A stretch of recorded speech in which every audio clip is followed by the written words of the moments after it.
Bueno, pues buenas noches, buenas tardes, noches a todos. Bienvenidos a la Casa de Cantabria, a este rincón, pequeño rincón de Cantabria en Madrid que tenemos aquí. Y hoy me cabe el inmenso honor de empezar la presentación de un libro que es una especie de tratado de investigación de una persona que es absolutamente especialista en el tema del que se trata, que es la investigación de desaparecidos. Es un tema apasionante, por otra parte, súper inquietante.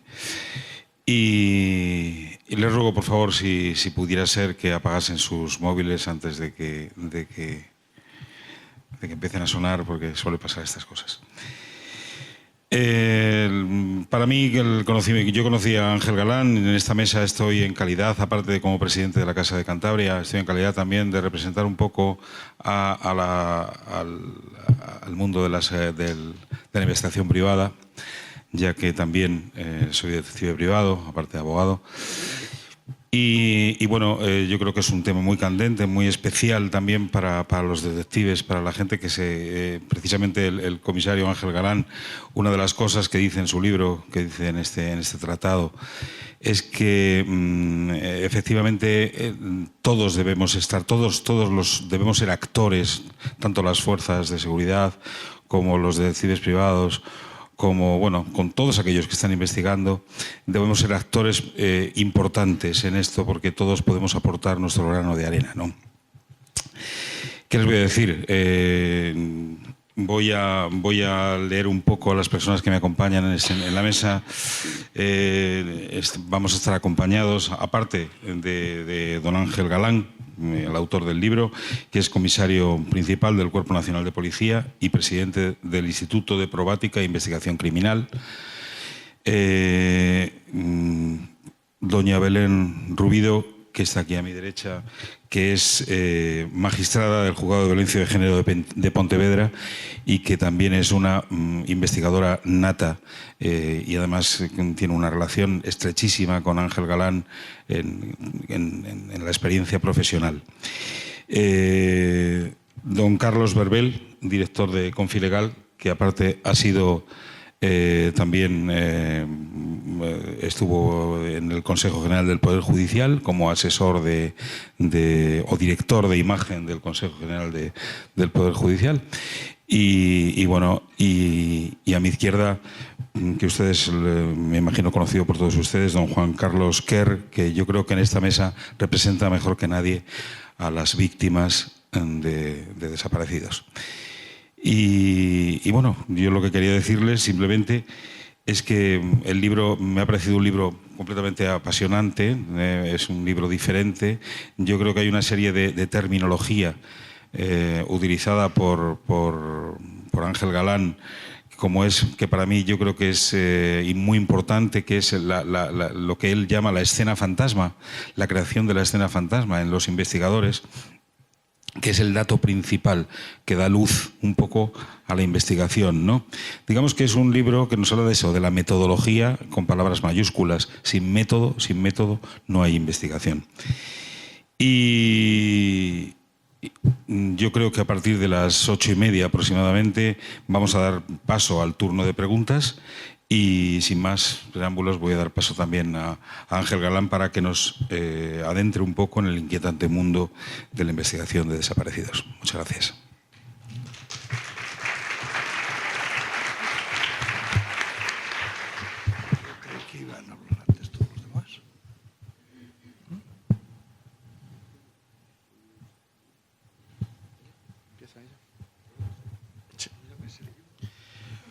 Pues entonces voy a dar paso a la magistrada para que nos alumbre un poco sobre el tema.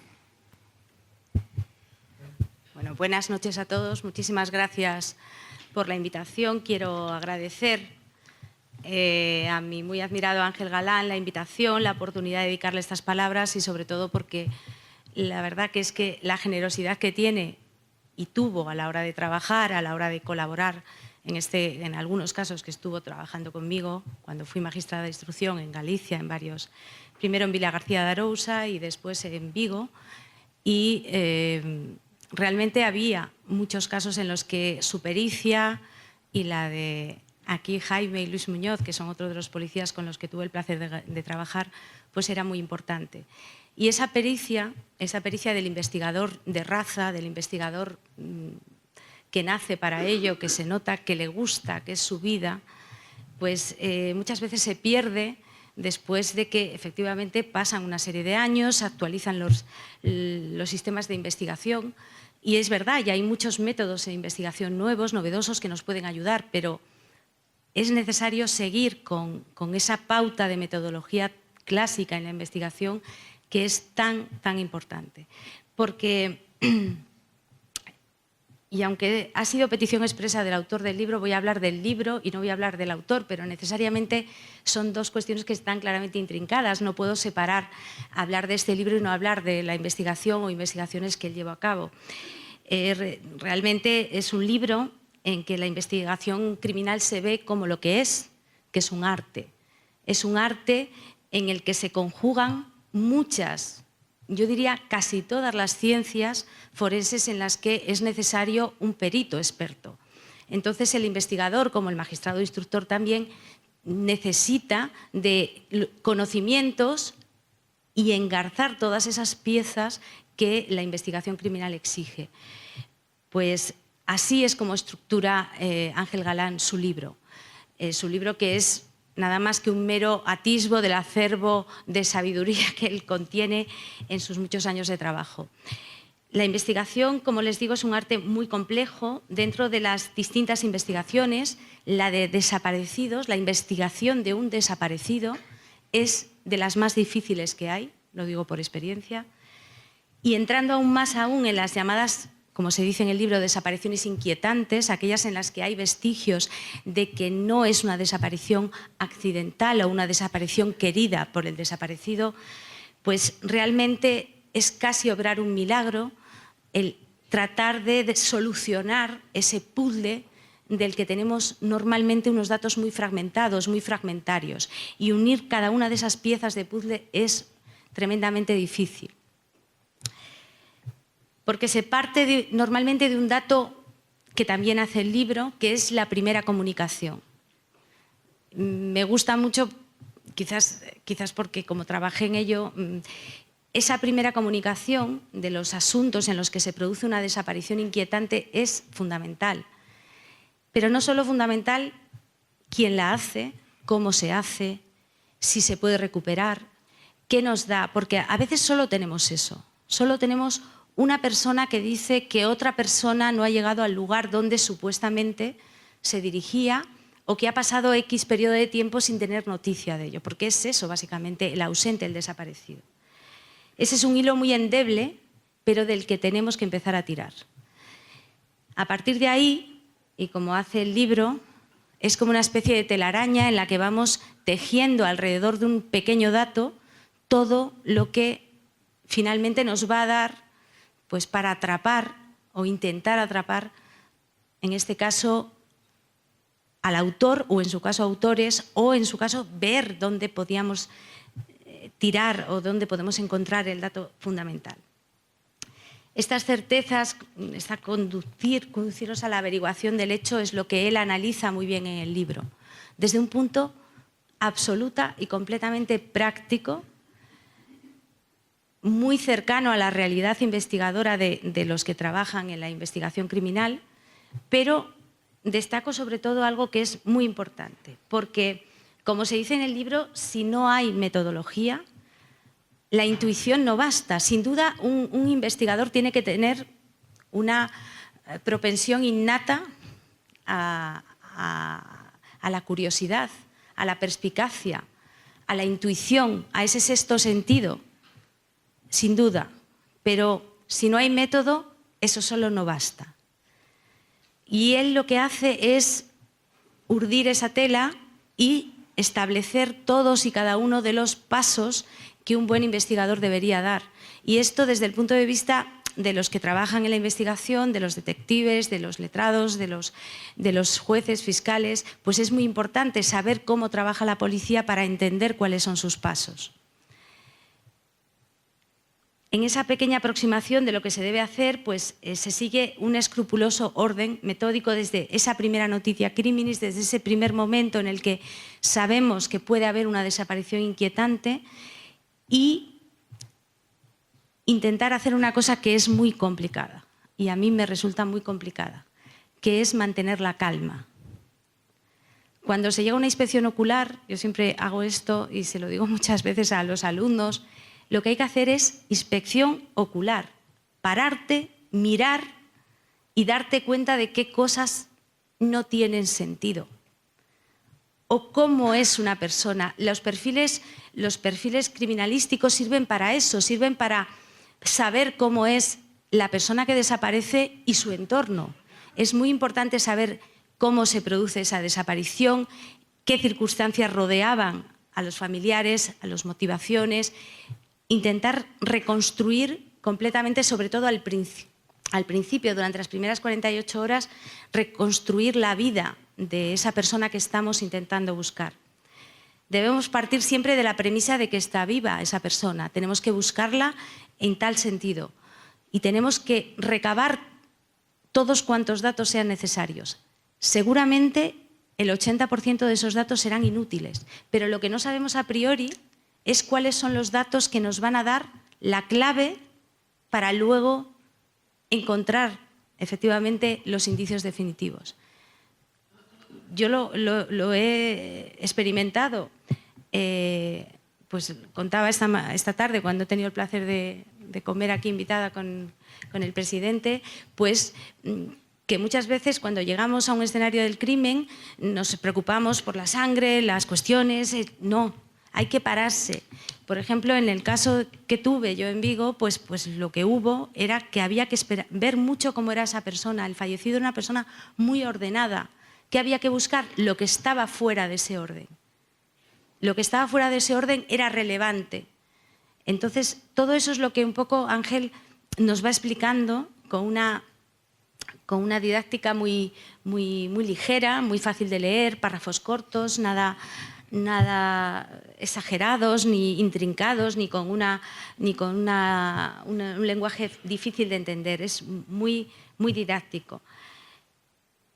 Cuando digo que hay que permanecer calmados, es porque el investigador tiene que ser una persona, lo dice él también, pero estoy de acuerdo, fría, que no significa falta de empatía, sino fría. Cuando la gente está más nerviosa, cuando la gente está dolorida, desesperada, tú tienes que mantener la calma.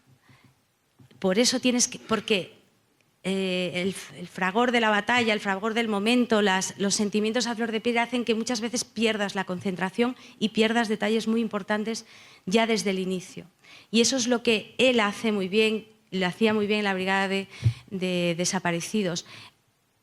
Hacía esa pausa, esa necesidad de analizar metódicamente todos y cada uno de los aspectos, por nimios que pudieran parecer. Todo tiene que ser investigado. Se investigan 100 pistas, de las cuales 99 seguramente no tienen ningún valor. Por eso de ahí que sean las investigaciones a veces excesivamente largas o costosas, porque no se puede desechar nunca ningún pequeño indicio del que podría surgir el dato esencial que nos lleva al descubrimiento.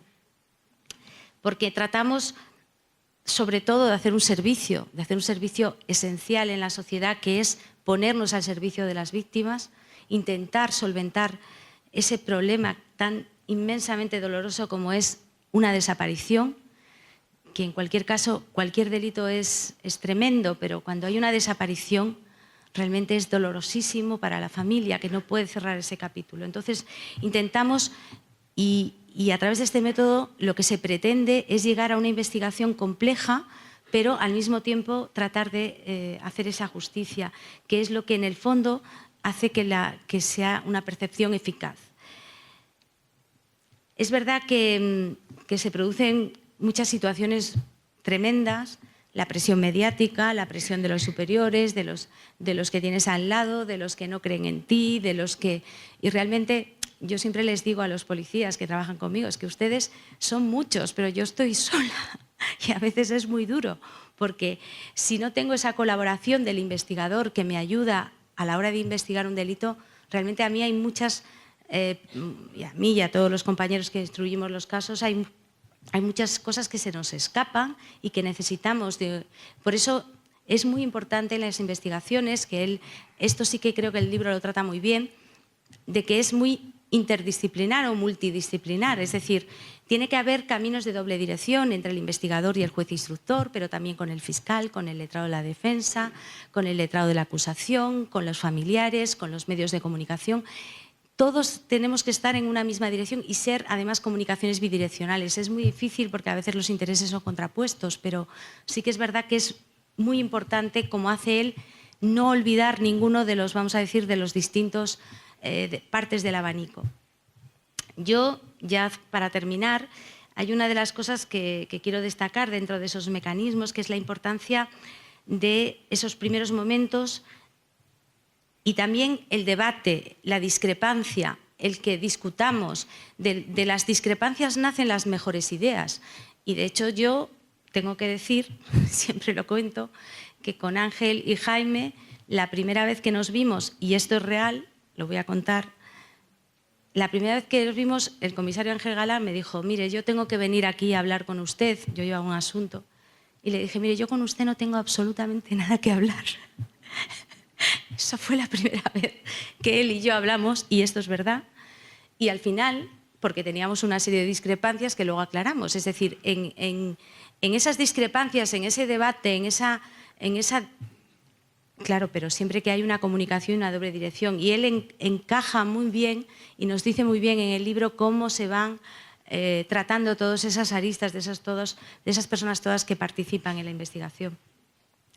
Una de las cosas que en el libro pues, se trata con bastante profundidad, pero bueno, yo al ser jurista es en la que más me he fijado, es el tema de las calificaciones jurídicas que se hacen, de si no hay cadáveres, si no se puede juzgar. Bueno, esto simplemente apuntar que efectivamente hay una situación jurídica muy complicada cuando efectivamente hay una desaparición inquietante con numerosísimos indicios de producirse un hecho delictivo, probablemente la muerte de esa persona, pero efectivamente al no haber cadáver es muy complicado desde el punto de vista de la instrucción penal seguir adelante y llegar a una calificación.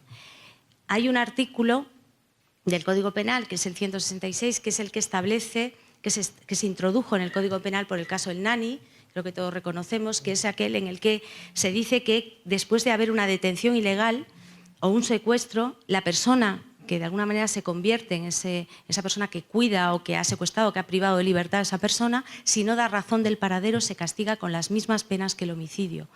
Pero este artículo es usado en muy pocas ocasiones porque realmente hay que probar la detención ilegal y el secuestro para luego presumir que efectivamente cuando no se da razón del paradero, pues efectivamente hay como una especie de presunción de muerte. Es decir, si tú la secuestras o la detienes y luego no me dices dónde está, quiere decir que la has matado. Entonces, ese mecanismo yo creo que está mal ubicado en los delitos de detención ilegal, porque son delitos contra la libertad, deberían ser delitos contra la vida, porque ahí sí que se cambia un poco la ubicación sistemática y eso es lo que hace que los tribunales a veces se vean imposibilitados. Pero es verdad, y esto lo sabemos quienes nos hemos dedicado a la instrucción y a la investigación de delitos, que es muy complicado llevar a juicio una desaparición del artículo 166, o sea, esos casos en los que sabemos que una persona ha sido detenida ilegalmente o secuestrada por una persona, con los motivos que fueran, y efectivamente esa persona no da razón de su paradero. Dicho esto, se trata por encima, pero es muy importante, la prueba indiciaria. La prueba indiciaria es aquella en la que simplemente una serie de hechos no directos, pues efectivamente llevan a una conclusión. Pues esta persona dijo que no la conocía y sin embargo tenemos 5 o 6 testigos que dicen que sí. Claro, eso en principio no necesariamente nos lleva a la conclusión por qué nos ha mentido, analizar esos indicios, pero sí es verdad que eso el libro lo hace muy bien, porque eso es más propiamente de investigación criminal.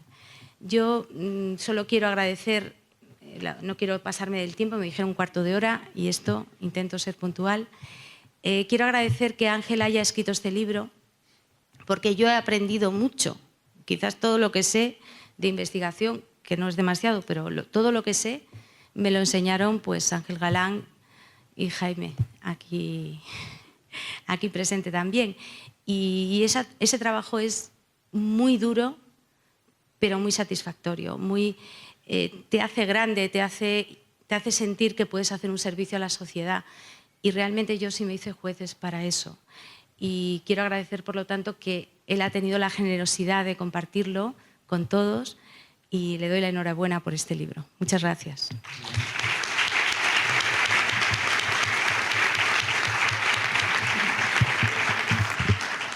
Toca mierda, ¿no? Buenas tardes. Cuando venía para acá desde el metro, estaba haciendo cuenta de cuánto tiempo hacía que conocía yo a Ángel Galán. Y me han salido 31 años. 31 años. Ya son años, ¿eh? ¿Verdad, Ángel? Sí, seguramente. Yo era entonces un joven reportero de una revista, Panorama, y trabamos amistad a través de una tercera persona. Y en aquella época me regaló un libro que para mí ha sido de cabecera. Se llama Alamut y está escrito por Vladimir Bartol, un escritor esloveno. Lo escribió en el año 38. Yo no supe en aquel momento que aquel libro me haría un impacto porque me dijo, te lo regalo y si esto alguna vez ocurre, pues agárrate los machos porque vamos a estar mal. La historia de Alamut es la historia de Hassan Sabah, del viejo de la montaña, en el siglo XI, que luchaba contra el imperio selyúcida en Persia. Y utilizaba un recurso que ahora mismo el ISIS y el yihadismo y demás está utilizando continuamente, que son los suicidas. Yo aquel libro me hizo un impacto, me lo guardé. Yo tengo un hijo ahora mismo de 20 y tantos años y él se lo ha leído ya y se ha convertido en su libro de cabecera. Y me dijo, esta es una. Poco después me dijo, ¿has visto que están viniendo inmigrantes a través del estrecho, con pateras y demás? Y dice, pues si no empezamos a invertir en los países de origen, si no empezamos a buscarle soluciones a esa gente, tarde o temprano van a venir, pero a lo bestia, ya lo verás. Y bueno, los dos escenarios que me pintó en aquel momento, estamos hablando de hace ya 28, 29 años, se han producido. Así que para mí, Ángel Galán es como el oráculo. Cuando me dice una cosa, yo le creo. Es decir, y ya me puede decir que los burros vuelan, que seguro que se lo dice él, yo me lo creo, de verdad. Él me ha honrado con el prólogo de este libro. Hablamos en su momento, yo le dije siempre, para el IPIC, para el Instituto de Probática e Investigación Criminal, tienes que tener tu libro de cabecera. Tiene que ser la referencia, porque evidentemente sabes un montón, pero tienes que contarlo y tiene que ser una referencia. Mi hija, por ejemplo, es periodista, pero quiere ser policía y está haciendo la oposición a policía y ha caído sobre el libro como si fuera una hiena. Se lo está leyendo y lo ha hecho suyo, con lo cual, Ángel, yo ya me he quedado sin él. Pero bueno, está bien investigada, está bien invertida la historia. Pero cuando me lo pasó para leerlo, yo dije, bueno, ¿y por qué no le titulas todo lo que quisiera saber sobre investigación de desaparecidos si no sabía dónde encontrarlo? Porque este libro es eso, justamente. Y está escrito de una forma muy periodística, lo cual a mí me ha sorprendido. Como decía Belén, son párrafos cortos, son frases cortas, son párrafos cortos, lo entiende cualquiera, no escribe no escribe como muchos jueces que hay que agarrarse con las subordinadas hasta 4 o 5 y al final no sabes qué narices quieren decir. En este caso es un libro, sobre todo, hecho justamente para que la gente lo entienda, para que la gente lo pueda aplicar. Y me parece sobre todo que es la respuesta de una queja que Ángel tiene desde hace mucho tiempo. El otro día le estaba haciendo una entrevista para Confilegal, que si quieren pueden entrar a verla, y ahora está en el momento en que dice todo lo que piensa sin ningún tipo de problemas y me decía el otro día que la investigación se estaba perdiendo. Muchos de ustedes son policías, los identifico, y me hablaba del Cuerpo General de Policía, me hablaba de que bueno, hasta los años 70 pues prácticamente el Cuerpo General de Policía era el que investigaba todo, la Guardia Civil estaba para lo que estaba y la Policía Armada estaba para lo que estaba, pero que bueno, en la fusión con la Policía Armada y en la creación del Cuerpo Nacional de Policía, pues la policía se había convertido en un cuerpo de seguridad, en un cuerpo en el cual pues se estaba perdiendo justamente el know-how, el conocimiento de cómo investigar, de cómo saber investigar y demás. Y yo creo que este libro es justamente su aportación a las jóvenes generaciones, visto o hecho desde un joven maduro que todavía tiene esperanza en que todo funcione como debe funcionar y, como se dice normalmente, como Dios manda. A mí me ha honrado con el prólogo. He tratado en el prólogo de contar quién es Ángel Galán, porque no mucha gente que lo va a comprar sabe quién es Ángel Galán, pero yo siempre digo que si tuviéramos muchos Ángel Galanes como el que tenemos en esta mesa, y esto ya es pasión de amigo, posiblemente las cosas irían mucho mejor y muchos de los malos no escaparían. Gracias. Buenas tardes a todos. Y gracias a la Casa de Cantabria, gracias a Ángel, por permitirnos también dar voz desde la experiencia de las víctimas, a un tema tan duro, tan doloroso. Cuando se lee este libro, yo llego primero a la conclusión de decir, este es un hombre brillante, porque ha recogido en este libro todos y cada uno de los hitos fundamentales que van a posibilitar el que una investigación llegue a buen puerto o quede en el ámbito de un caso archivado. Y todavía me acuerdo del padre de Marta de Castillo, que sigue todavía pidiendo justicia para su hija, lo cual parece razonable, a pesar de que los individuos, el individuo que está detenido y otros que están en libertad, conocen el paradero de esta niña. Créanme que después de 500 días en que Diana, que en paz descanse, permaneció desaparecida, al final te conviertes en una familiar de un desaparecido. Yo siempre lo tendré muy presente. Y quiero que sepan que Ángel es una persona que, afortunadamente para la sociedad, pone sus granitos de arena para intentar que las cosas funcionen. De él surge el Centro Nacional de Desaparecidos, lo que fue el embrión del Centro Nacional de Desaparecidos. Y de él surge un libro brillante que ojalá que se tenga en consideración para entender la necesidad de recursos y de especialización en el ámbito de la investigación de los cuerpos de seguridad del Estado. El libro es muy doloroso cuando has pasado por una experiencia como esta, porque vuelves a revivir los diferentes hitos que con tanto acierto aquí están recogidos. Quiero dar una especial mención a un asunto que no debe quedar en saco roto desde la experiencia de las víctimas, que es la enorme importancia que tiene el interlocutor, que se pone en el ámbito, en este caso era de la Guardia Civil, para la relación con la familia, desde el primer momento y hasta el final. Esa es una función absolutamente esencial, porque es la que permite organizar y desarrollar todo el proceso policial, consiguiendo de la familia lo mejor que se puede conseguir, que es el respeto, el entender los silencios, pero también el sentirte como familia apoyado, desde el aspecto humano y desde la frialdad que tiene que tener cualquier investigador. Y yo siempre quiero poner en valor aquí la contribución enorme del comandante Marcos. Él me dijo siempre, desde su frialdad, desde saber estar en su sitio, Juan Carlos, vamos a encontrar a Diana. Y me lo dijo en los momentos más duros, inclusive cuando se estaba produciendo el sobrearchivo provisional de la causa, que cuesta entenderlo, créanme. ¿Cuántos derechos tienen los detenidos y cuánto cuesta hacer justicia en este país para las víctimas? Y cumplió su palabra, aquella noche trágica del 30 de diciembre, cuando a las 4:30 de la madrugada me dijo: Diana ya está con nosotros, Juan Carlos.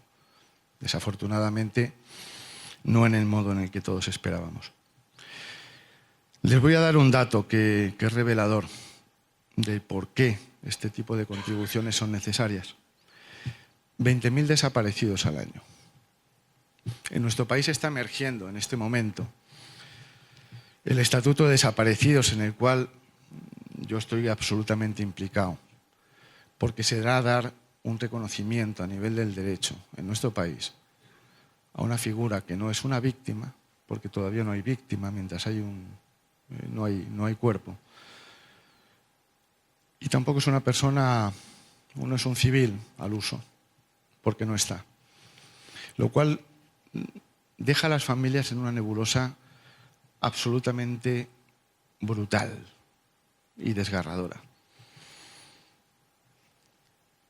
Estamos impulsando el Estatuto de los Desaparecidos ahora, gracias a iniciativas, al apoyo social, al sentido común y a la visibilidad que se está dando a este colectivo en nuestro país. 20.000 desaparecidos, un 0,5% de desapariciones inquietantes, de riesgo, que probablemente hayan tenido una finalidad al margen de la ley, un final trágico. ¿Cuántos recursos hay para conseguir especialización a la hora de enfrentar la investigación, el proceso legal, el arrope de las familias en nuestro país?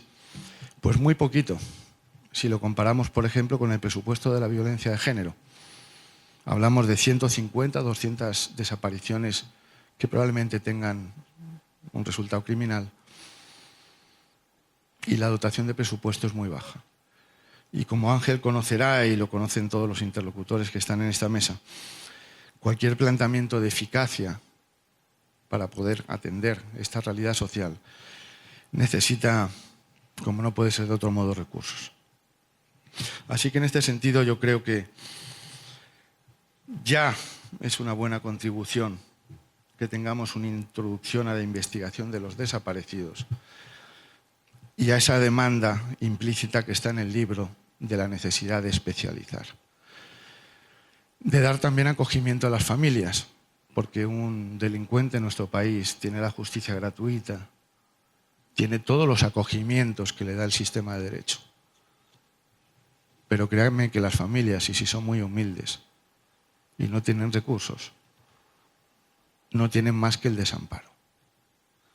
Así que bienvenida sea esta iniciativa legal que ojalá podamos llevar a efecto. Y con mucho acierto, Ángel recogía en el libro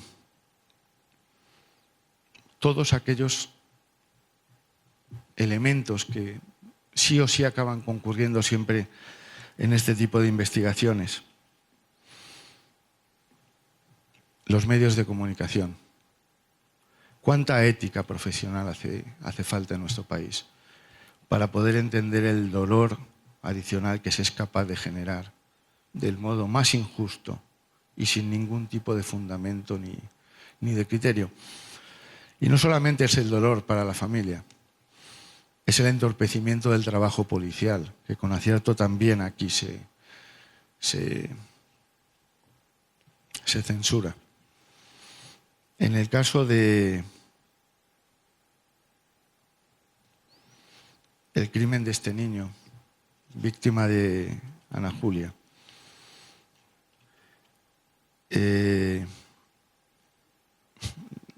los cuerpos de seguridad del Estado, en este caso la UCO, tuvo que pegar un toque de atención absolutamente serio a todos los periodistas por el modo en que se estaban entorpeciendo las investigaciones. Tú habrás tenido experiencia también en este sentido. Créanme que no se puede desarrollar una investigación retransmitida en directo por los medios de comunicación y lanzando desinformación a la opinión pública, que lo único que se traduce es en presión para los investigadores, que se traduce en inquietud para la familia y que lo único que hace es despistar el tiro que con acierto Ángel dice que hay que llevarlo con el tino suficiente para no quedar afecto a estas desinformaciones, a tanto tertuliano que opina sobre el bien y el mal, sin conocer el oficio y sin vocación, como diría Juan Manuel Serrat. En el ámbito de los jueces, las primeras 48 horas son esenciales, pero con 20.000 desaparecidos al año, el criterio de filtro necesariamente tiene que pasar por establecer una metodología de trabajo que posibilite la captación de pruebas, de datos que son esenciales en la investigación y que en muchas ocasiones desafortunadamente no se pueden llevar a cabo por falta de especialización, por falta de recursos y porque muchas veces, aunque no debiera de ser así, pues una chiquillada, no. Si perdemos las primeras 48 horas, lo perdemos casi todo. A partir de ahí será muchísimo más complejo el poder desarrollar la investigación.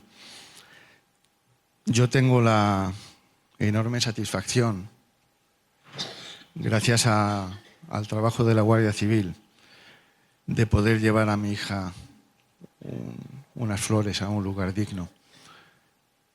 Y créanme que tampoco resultó fácil el conseguir que un delincuente revele la situación del cadáver, porque en nuestro actual sistema legal el no revelar la situación del cadáver prácticamente es una garantía hacia la indefensión.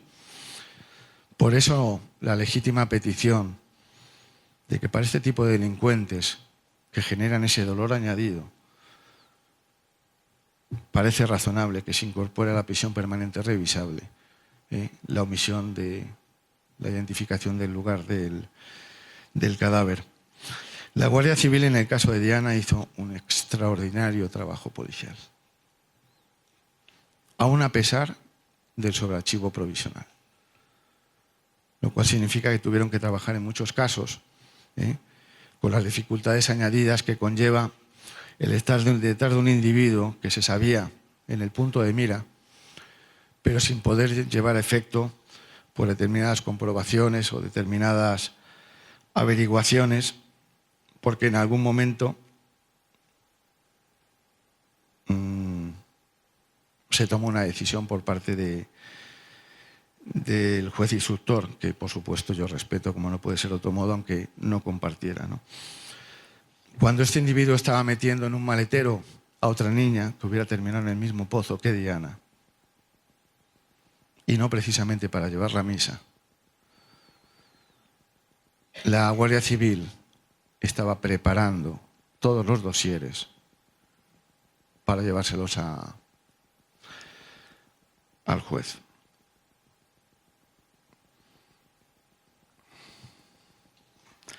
Créanme que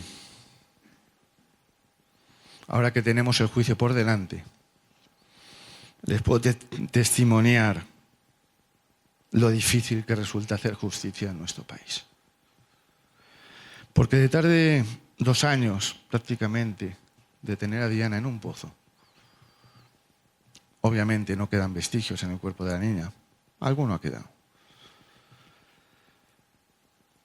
Pero elementos biológicos obviamente no los vamos a encontrar, y vídeos en directo que nos retransmitan tampoco. No tenemos un vídeo en directo.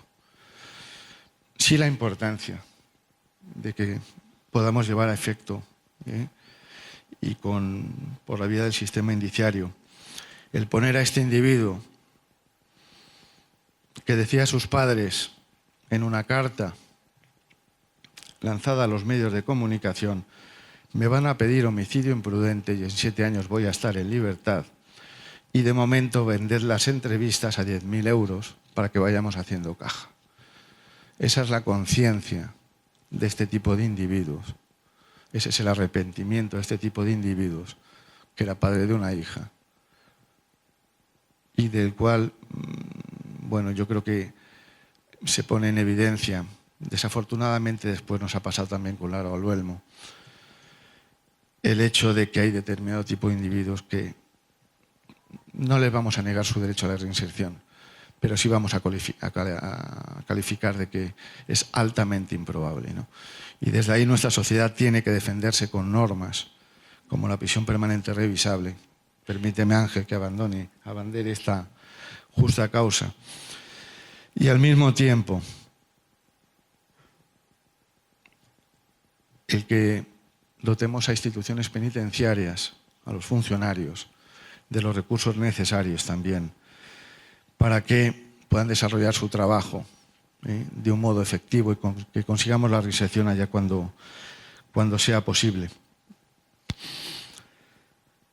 El libro es brillante, créanme.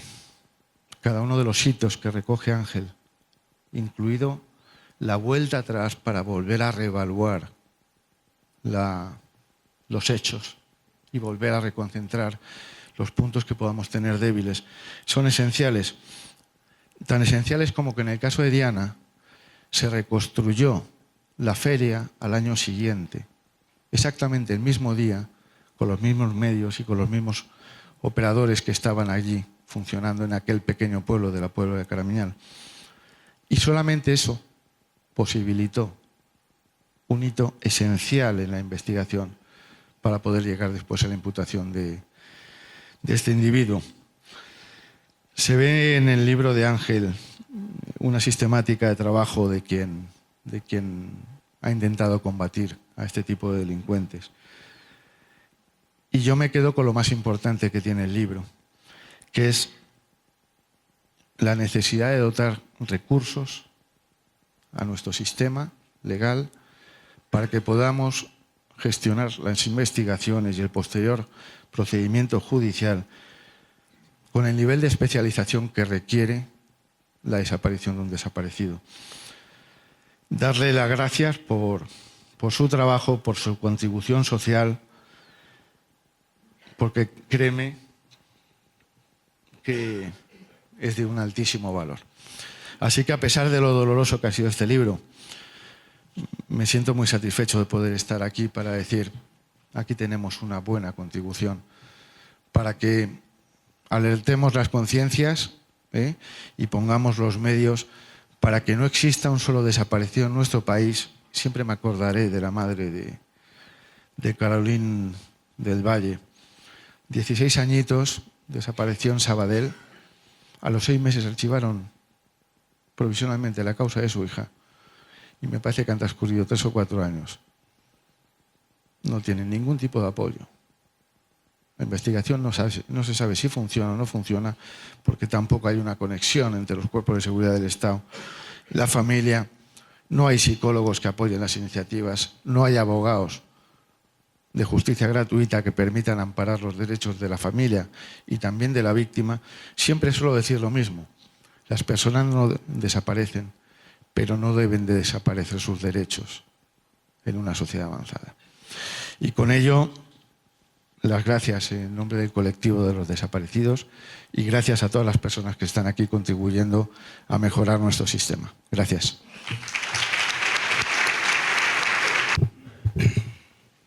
Buenas noches a todos, lo primero. Gracias por estar aquí. Tengo que dar las gracias, aunque ustedes no se lo crean y el tema sea un poco abrupto, Tengo aquí, para satisfacción mía, a mi nieta Lucía, con 8 añitos, que se está tapando la cara porque le da vergüenza si no la mira nadie, porque no sabe ni dónde está.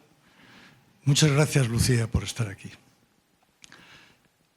He intentado, bueno, voy a dar las gracias, aparte de ustedes, a estos señores. Yo busqué en esta mesa un poco lo que busqué en el libro. La controversia, 2, 3 visiones muy diferentes. La mía, como siempre, vas a intentar equilibrar todo un poco. Yo creo que aunque hemos hablado de muchas cosas, quizá por mi relación con los jueces, como dice mi amiga Belén, o mi amiga Carmen, que la tengo por aquí, la estoy viendo también, el ser juez es muy complicado, ¿no? No tienen ustedes ni idea. Y yo tampoco tuve idea hasta que me metí con el tema de Fernando Caldas y me di cuenta de lo complicado que es. Pero ellos lo que intentan es hacer cumplir la ley, que es muy diferente a hacer justicia por un lado y a ser los legisladores por otro. A mí el otro día, cuando estábamos en la toma de posesión del presidente de la Audiencia de Badajoz, que tuvo la deferencia de querer que estuviera presente, en ella me llamó muchísimo la atención que decía: los ciudadanos españoles confunden que nosotros no hacemos la ley bien. No, nosotros no hacemos la ley ni bien ni mal. Nosotros somos jueces, nosotros aplicamos la ley que hacen los legisladores en el Congreso. Y yo me digo muchas veces, pero los legisladores en el Congreso, los señores que están ahí de los partidos, ¿tienen alguna idea de lo que es la problemática que tiene una sociedad? Entonces, por eso digo que cuando echamos la culpa muchas veces a los jueces, no sabemos lo que decimos, pero es general también, ¿eh? Yo no he tenido nunca problemas con periodistas, tengo por aquí muchos. A mi amigo Pablo Muñoz, que he tenido mucha relación con él, le tengo aquí también, el de ABC. No es un problema, es un problema de saber estar todos. Es verdad que hay muchos periodistas que se pasan, el propio Pablo lo dice mucha gente, pero también es verdad que muchas veces los investigadores, las instituciones de investigación, las que sean, no son conscientes de que tienen que vivir también, de que tienen que vivir en el sentido de que ellos informan y tienen que informar. Entonces lo que hay que llegar es un acuerdo de qué se puede informar y qué no, qué puede hacer daño a una investigación y que tienen que estar calladitos aunque les llegue, que no debería llegarles. Porque a mí me hace mucha gracia cuando decimos todas estas cosas y uno se pregunta, ¿pero cómo es posible que digan que el investigador tiene fugas, que no tiene fugas, que dicen, que no dicen?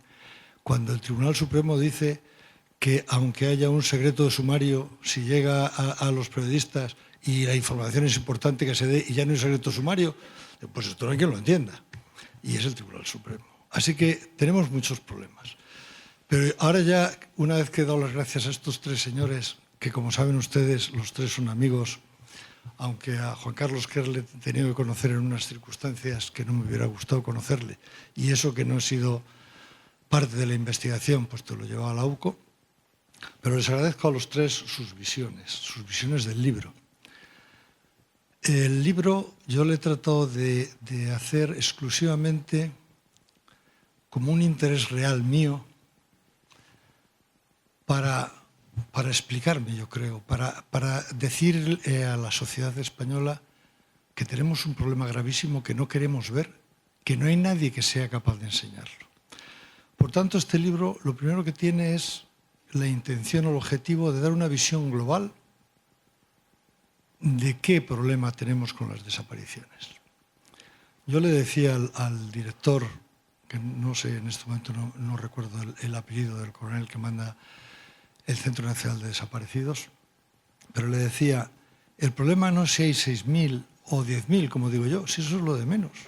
Lo de menos es que hay muchos miles y que no hay nada. Y yo cuando en el teléfono de los casos que tengo, que sigo hablando con las familias, me encuentro, por ejemplo, a Dolores Leirós, la madre de Aurora Mancebo, que en el WhatsApp lo que tiene es: querida Aurora, te seguimos esperando después de 14.000 días, no sé cuántos, 40.000 días. Se le pone a uno los pelos de punta y dice, y es que hay así 6.000 familias esperando una llamada porque siguen con la esperanza de que realmente puedan aparecer. Yo estoy convencido que no, que coste. Además, en algunos casos lo he dicho y algunas personas me han dicho que el hacer perder la esperanza a la familia. Bueno, sí, hay que intentar encontrar los cuerpos, pero lo que no podemos es engañar a la gente. Yo no le puedo decir a mi hijo, tengo muchísimo dinero para comprarte un yate y para mandarte a algún sitio, si no lo puedo hacer. Entonces ya a mis hijos les decía, hay hasta aquí. Si no hay más zapatos este mes, no hay más zapatos este mes. Y eso es lo que creo que se debe decir. Puedo estar equivocado, ¿eh? No soy Dios, así que me confundo muchas veces. Pero mi idea era esa. Por tanto, conocimiento o visión global. No me quiero perder porque lo he apuntado aquí. Prevención. Hay que intentar que no haya mujeres, sobre todo mujeres, porque a mí me dan miedo todos. Todos. Tenemos un arco muy amplio de desaparecidos. Pero el porcentaje mayor está en mujeres entre 14 y 60 años, más o menos.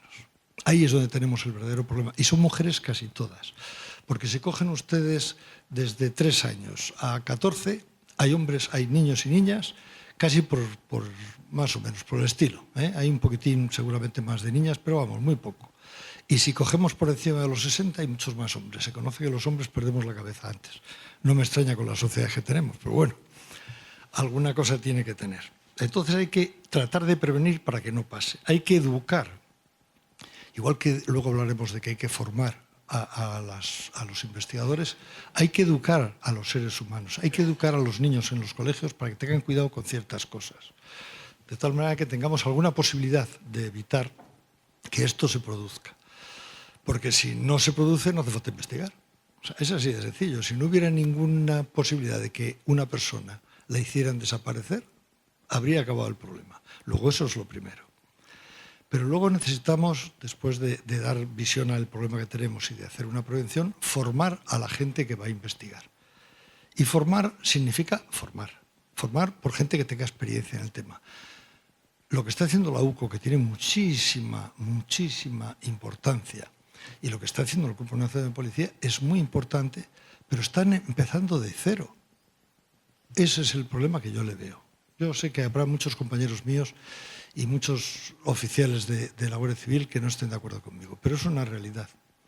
Yo he apuntado aquí 3 nombres que me dieron a mi clase y que no eran catedráticos de ningún sitio. Viqueira era el jefe de la Brigada Central Criminal en España, la Brigada Nacional, si la quieren llamar ustedes así. Era un investigador puro. Me dio clase también Peñatorrea, que era un investigador en científica, pero un investigador puro que procedía de las brigadas de investigación criminal también. Y luego tuve la suerte que me distraran a 4 caminos con el que había sido compañero de Viqueira toda la vida, con Valentín Pingarrón, que es del que más aprendí porque ya trabajé con él 2 años de forma continua. Bueno, pues ahora te vas a cualquiera de las escuelas nuestras de seguridad y te encuentras a catedráticos, te encuentras a chavales que han salido de eso sí, tienen mucha más titulación, de Derecho, han hecho un máster, vienen de Oxford, vienen de muchos sitios. Y digo, ¿pero alguno de estos señores ha estado alguna vez en una desaparición? Alguno, como le decía una vez a un periodista en una televisión, cuando me estaba discutiendo una cosa que estaba diciendo yo, y ya me enfadé un poquitín. Cuando me enfado, como saben los del instituto, a lo mejor exagero un poquitín, me enciendo. Soy pasional, reconozco que soy un apasionado de la investigación. Y me está diciendo que yo tengo fuentes, a mí no me dice usted lo que... porque yo tengo fuentes. Y ya le dije, pero ¿usted cuántos homicidios, solo un homicidio, ¿usted cuántos homicidios ha estado? Si yo ninguno, pero he leído mucho. Digo, es que yo he estado en cientos de homicidios, no me quiere usted convencer de algo que no sabe. Bueno, pues esto es una realidad en general, porque eso te lo dicen ahora. Eso, por no ir muy lejos, un compañero mío, un inspector, cuando íbamos en un seguimiento, siendo ya jefe de la unidad, un comisario, estaba en un seguimiento de una organización criminal y me dice, jefe, usted no diga nada que los comisarios de estas cosas no saben. Voy a dirigir yo. Le dije, bájate del coche que tú ya has hecho todo lo que tenías que hacer. Porque si después de 30 años yo en la policía haciendo estas cosas tengo que depender de un chaval de 32 para que me diga cómo tengo que hacer las cosas, pues estamos apañados. Quiero decirles que hay que ver un poquitín todo. Entonces, el libro lo que trata es eso, de dar una visión. No trata ni siquiera de ser un manual. Le di muchas vueltas. El primer nombre que había buscado yo, que a lo mejor le hubiera gustado más a mi amigo Carlos Verbel, era Entre admiraciones, desaparecidos. Pero luego dije, va a decir la gente, es una novela. Y claro, no es una novela. ¿No? Al que lo ha leído de ustedes se da cuenta que no es una novela. Es entretenido.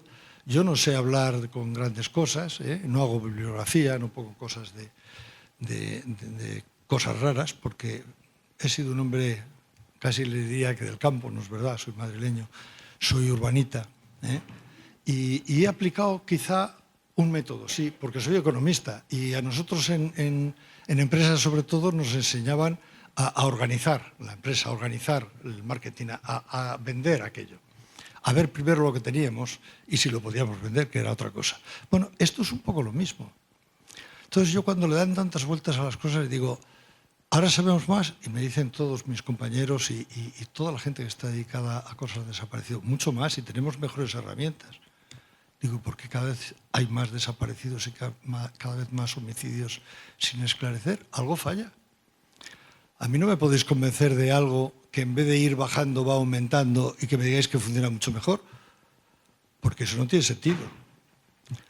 Bueno, pues un poco intentar explicar toda la problemática y cómo, no cómo debe hacerse, en contra de lo que han dicho todos los señores y sobre todo Juan Carlos Quer. No trato de decir, porque a lo mejor estoy equivocado. Lo que trato es de decirles lo que he hecho yo desde el año 2002, que me di cuenta de este problema que yo no conocía y que conocí con Belén Rubido cuando nos metimos en el tema de Fernando Caldas. En ese momento me di cuenta y a los meses o al año me di cuenta porque hubo una denuncia de una familia de un desaparecido que le habían dicho que estaba el cuerpo enterrado en esos, que no sé ahora cómo se llama, cuando enterran a gente no identificada, y que estaba allí porque no estaba identificado cuando estaba la denuncia. Y entonces pregunté yo, ¿y esto cómo es posible?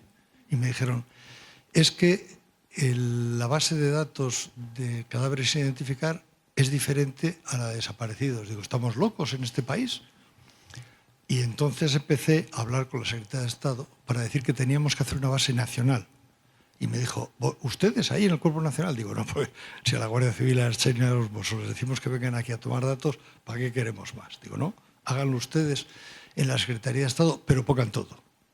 Pónganlos de todos, porque yo cada vez que tengo un desaparecido, aparte de dárselo a Interpol, tengo que llamar a la Guardia Civil, tengo que decírselo a la Ertzaintza, tengo que decírselo a Mossos de Escuadra, y luego tengo que ver si en cadáveres lo tienen o no lo tienen, si tenemos ADNs o no tenemos ADNs. Yo no quiero echar la culpa a nadie porque estoy tratando, y en el libro trato de coordinar, de aunar esfuerzos, no de atacar. Pero sí tengo que decir que esto, cuando me dijeron el dinero, la financiación para la base de datos está, era el 2005. A los demás les dejo que piensen ustedes lo que quieran. Bueno, pues lo único que pido con este libro es que se den cuenta del problema y de ver cómo lo podemos ayudar. Que tenemos que hacerlo entre todos, sociedad incluida. La sociedad, cuando tenga que protestar, que proteste. Porque todos y cada uno de nosotros podemos tener ese problema el día de mañana. No se les olvide a ustedes. A mí me aterra la idea de que pueda desaparecer, ahora un hijo mío no, porque me extrañaría, tienen ya muchos años, creo que se sabrán cuidar, porque han estado muy cerca de mí, y tienen ya 40 y muchos o 30 y muchos, no, 40 y pocos y 30 y muchos, perdón. Pero claro que me da miedo. Tengo nietos, pero tengo los nietos de mis hermanos y tengo mucha familia de personas que pueden tener 17, 18 años, 20 años, y me aterra. También me aterra el que haya la gente que vaya por ahí sola. Yo a mi hijo le decía, por ejemplo, al pequeño, pues se lo decía yo, se lo decía a su hermano, si estás por ahí en una discoteca, ya no vengas hasta que no haya metro. Espérate, no vengas a las 2 andando que va a pasar lo que sea. Espérate a las 6 de la mañana o a las 7 y coges el metro y te vienes a casa. Bueno, pues eso puede ser una forma de decir a las personas que no vayan solas, que vayan por lo menos 2 o 3 personas, que vayan en un sitio donde puedan ir, que no se atrevan. A mí no se me ocurriría ir, yo no sé a ustedes, pero ¿se les ocurriría ir a ustedes a un safari y marcharse de la zona donde estén para ver qué encuentran por la selva? Yo me imagino que a nadie. Pues un poco de eso es lo que tenemos. Entonces lo único que les digo es que he hecho un libro para explicarles a todos ustedes lo que siento por dentro, la pena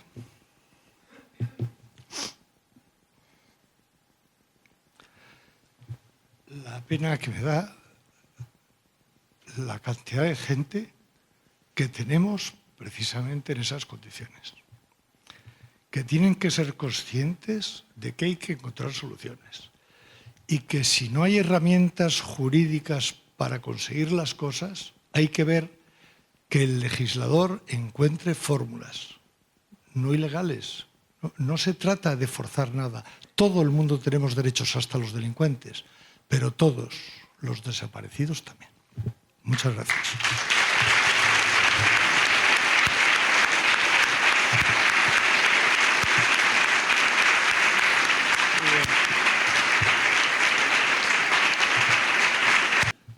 Bueno, pues es el momento de iniciar el turno de preguntas, si ustedes lo desean.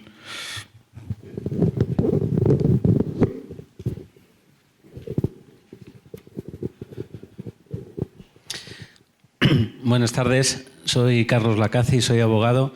Les doy la enhorabuena por la mesa, especialmente al autor, a Ángel. Y una pregunta a Ángel. Antes ha hablado Juan Carlos Quer sobre el tema de Marta del Castillo, que en paz descanse también. Quería conocer un poco tu opinión. ¿Qué crees que ha fallado de la investigación o dónde está el punto gordiano para que el cuerpo de Marta no se sepa dónde está, teniendo presente claro, y yo esto siempre lo digo, que los culpables y quien realmente tiene, por supuesto, la culpa de que Marta no esté, son los que acabaron con su vida, ¿no? O no han dicho dónde está. Pero después, dentro de tu profesión, ¿qué nos puedes decir, ¿no? Y a Juan Carlos, dentro de la plataforma de desaparecidos, en la que ahora mismo estáis haciendo una labor muy buena, ¿cuál es el objetivo a modo jurídico y de legislación que queréis llegar y qué se ha conseguido hasta el punto de hoy? Gracias. Yo tengo que decirte que creo que la investigación está bien, ¿eh? Hombre, toda investigación, todo acto, toda obra tiene defectos siempre. Yo este libro le volvería a hacer 28 veces.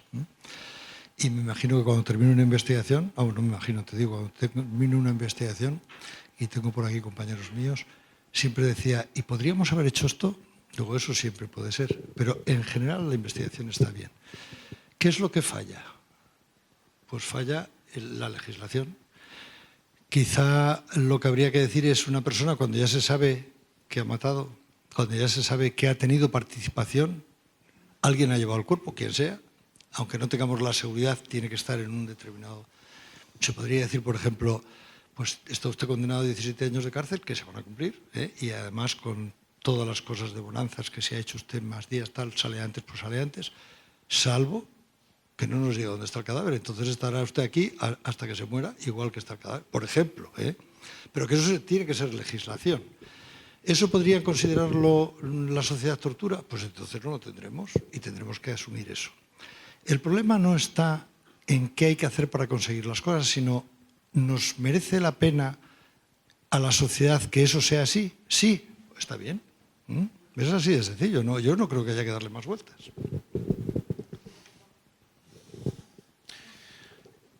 Y con relación a la pregunta que formulabas, Carlos, ¿cuál es el objetivo del Estatuto de los Desaparecidos? Se ha constituido una mesa muy amplia con interlocutores de mucho valor. Están presentes los cuerpos de seguridad del Estado, están presentes representantes de las víctimas, del mundo de la judicatura. Y la idea, básicamente, y lo que se pretende es amparar y proteger los derechos de las víctimas y también la de sus familiares, que en este momento no tienen ningún tipo de cobertura legal. No es poco y desde luego la tarea, por los datos que se han significado, merece la pena. Así que en eso estamos.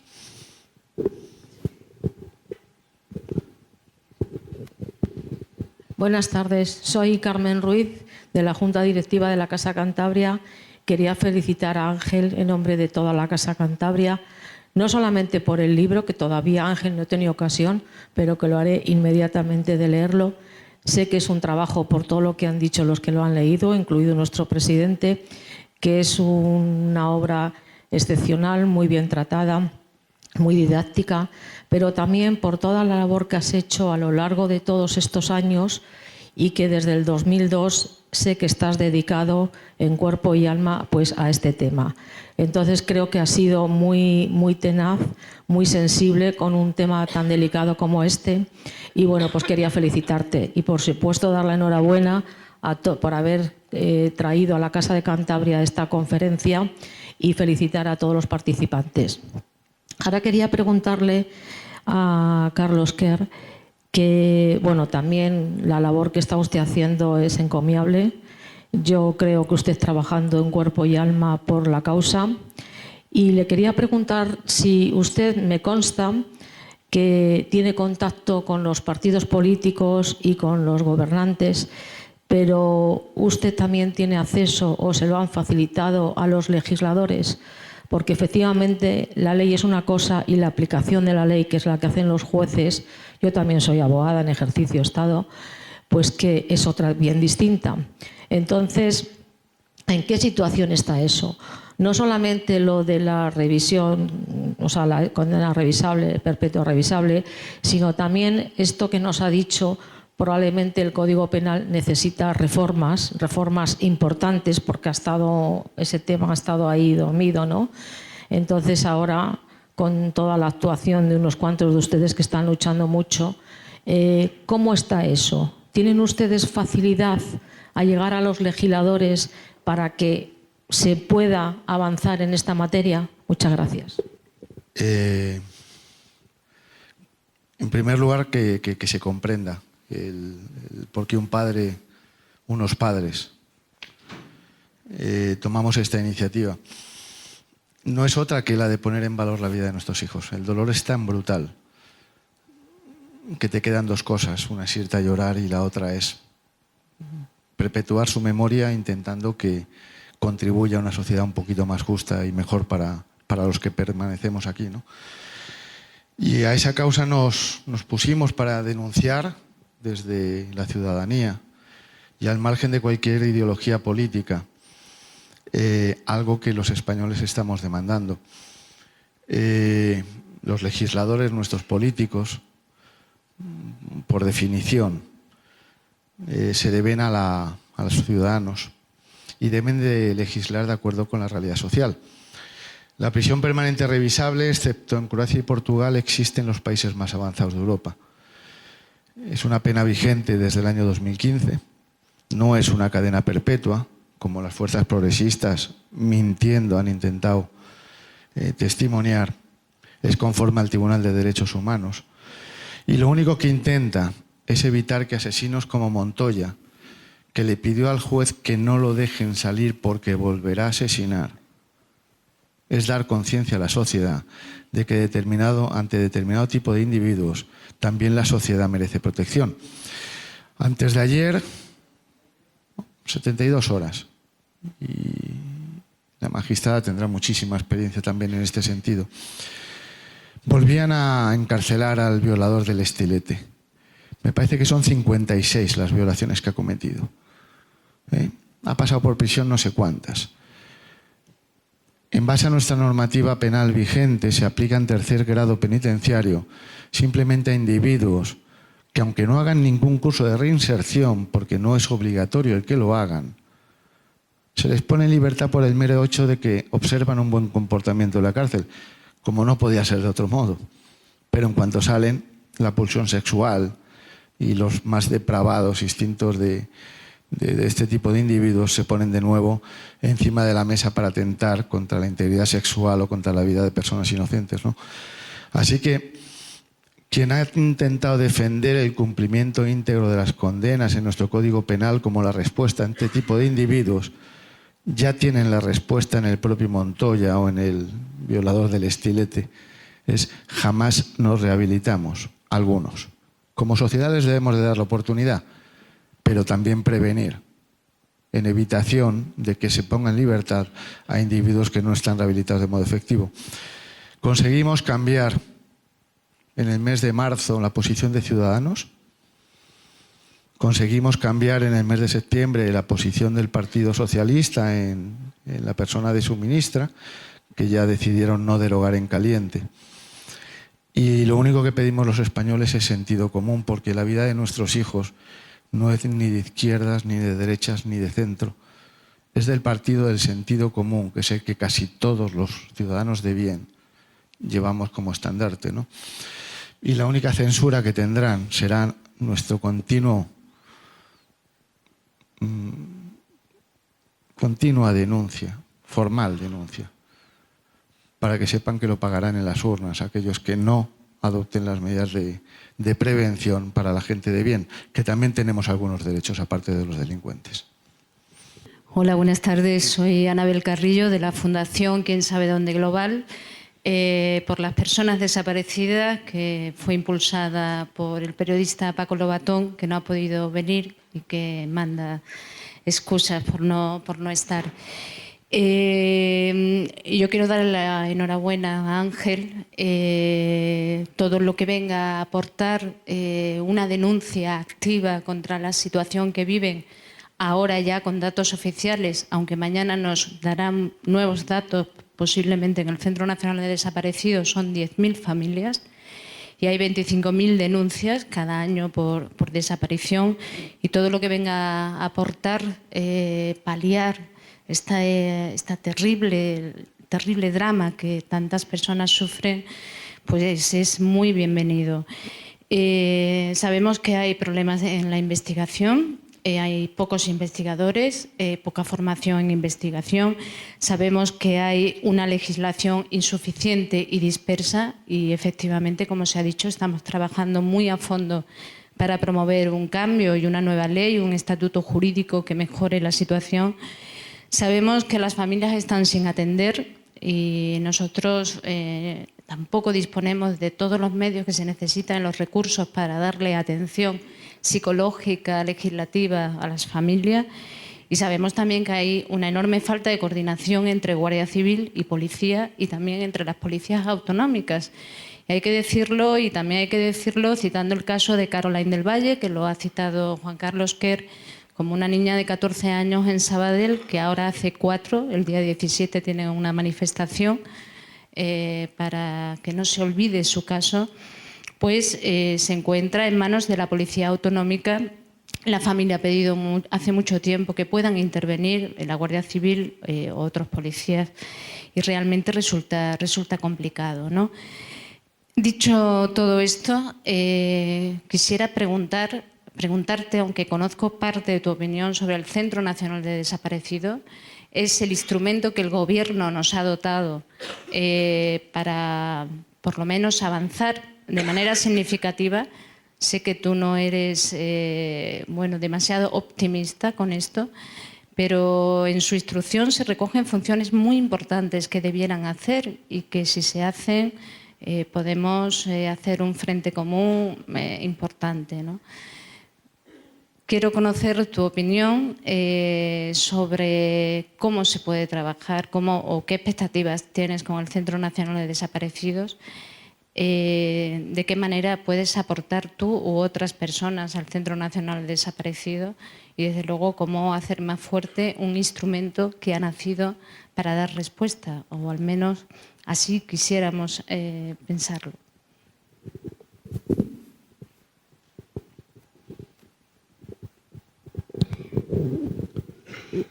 Perdona, Anabel, muy complicada la pregunta que haces. Muy preocupante y muy problemática, las dos cosas. Primero, el Centro Nacional de Desaparecidos nace en la Secretaría de Estado. Luego no puede ser operativo. O sea, si tú montas un centro del tipo que sea y lo montas, por ejemplo, en Presidencia de Gobierno, a nivel estadístico, a nivel de gabinete de estudio, a nivel de algo que dé idea de lo que está pasando, seguro que será muy bueno. Pero, lógicamente, operativo no puede ser, ¿eh? No se puede estar aquí, que también hay muchos militares, porque también he trabajado mucho con ellos. Un Estado Mayor es un Estado Mayor, pero el Estado Mayor no se va con la división a trabajar. La división la manda quien la manda, la división. Los operativos son una cosa, los estudiosos son otras. No me voy a meter más con el tema porque no merece la pena, ¿eh? Yo creo que es un órgano muy importante. La prueba es que algo que no se conocía ahora se está conociendo. Por tanto, es un órgano de estudio y de análisis, y que va a decir qué es lo que siente, qué es lo que ve, ¿eh? De tal manera que al principio yo me acuerdo que en el primero, creo recordar que fueron 4.000 y pico las desapariciones. El año pasado dijo 6.000, ahora ya se va acercando a 10.000, que es la cifra que dije yo hace ya, creo que, 6 años.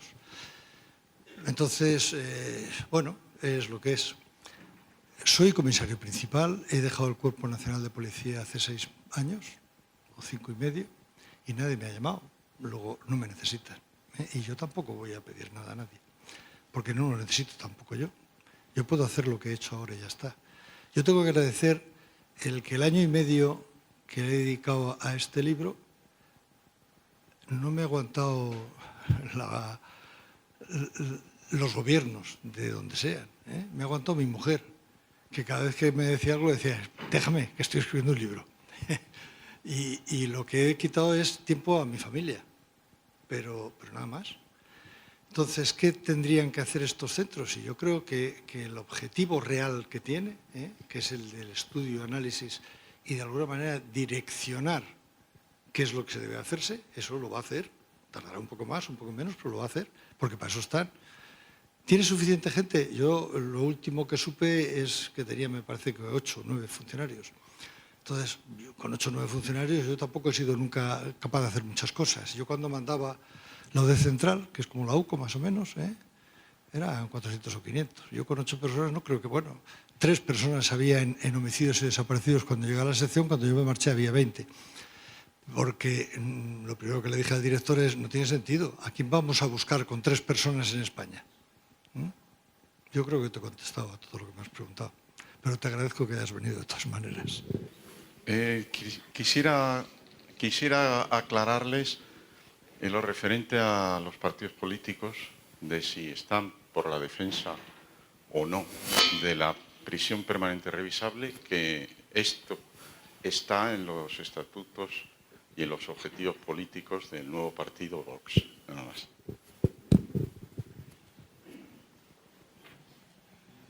Vale.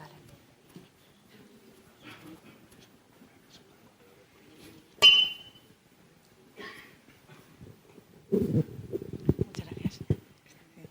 Buenas tardes, soy Carmen Rodríguez Medel, magistrada de Instrucción 51 en Madrid.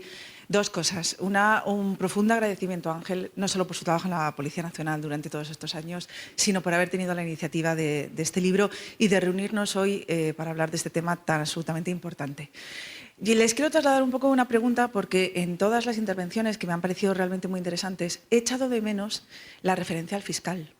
El fiscal es parte en el procedimiento. Una de sus misiones fundamentales es precisamente tutelar los intereses de la víctima, está en su estatuto orgánico, y sin embargo no se ha hecho referencia al papel de la Fiscalía durante todo este tipo de procedimientos. La Fiscalía, que es única para todo el Estado español, puede tener esa visión general, esa especialización que a los jueces nos resulta imposible, porque los jueces tenemos competencia por razón del territorio donde se comete el delito. La Fiscalía tiene esa competencia general a nivel del Estado nacional que puede habilitar una actuación conjunta y, sobre todo, un apoyo definitivo a las víctimas y a sus derechos, ¿no? Entonces, me gustaría que, porque en España se habla mucho, yo les anuncio, ya les adelanto que soy firme defensora del juez de instrucción, se habla mucho de darle la instrucción a los fiscales.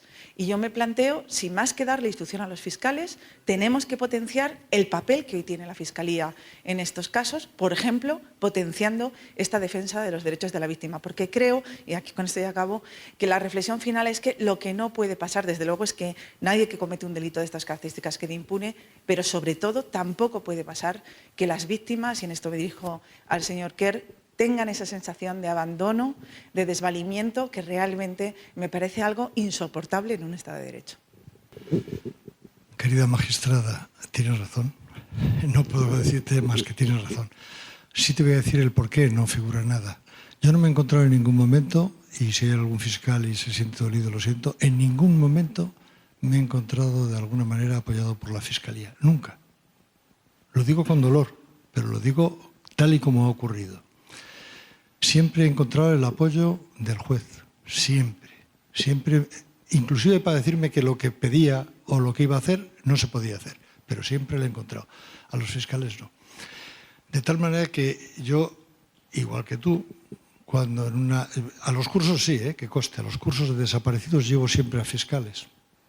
En el curso de desaparecidos que dimos en Vigo, el instituto, estaba, aparte de la magistrada Belén Rubido, estaba Susana, que ahora no recuerdo el apellido, que era la fiscal jefe de Vigo. Entonces sí, porque creo que es una figura fundamental, aunque no haya hecho ninguna cosa. Pero estoy de acuerdo en que son acusación pública, que son los que tienen que defender precisamente al ciudadano.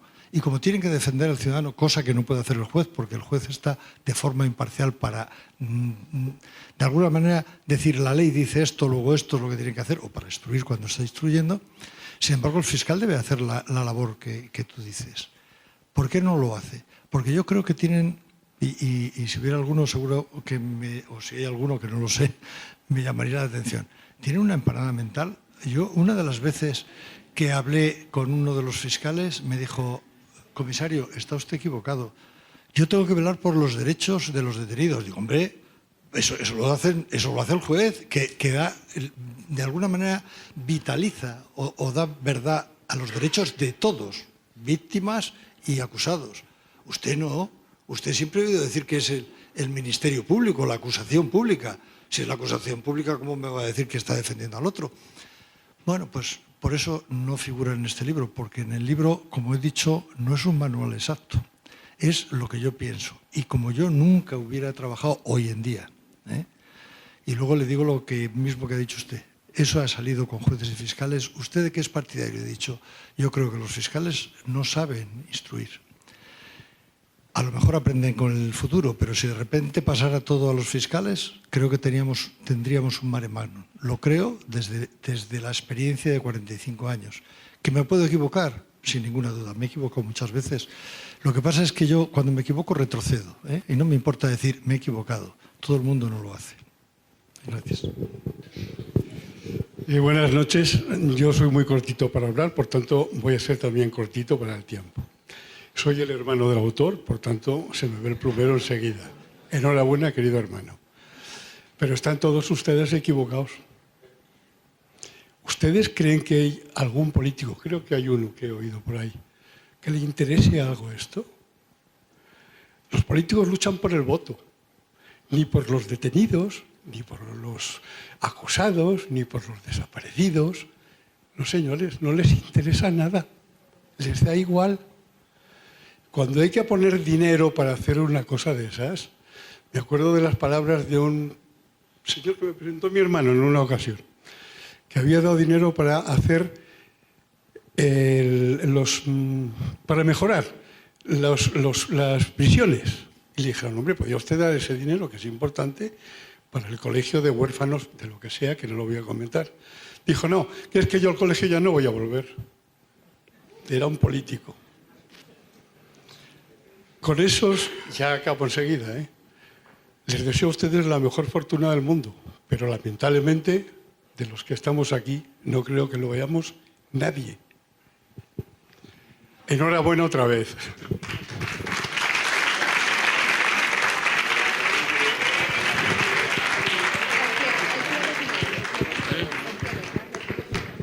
Bueno, pues les agradecemos muchísimo su presencia. Ha sido un honor tenerlos con nosotros en la Casa de Cantabria, como dije al principio.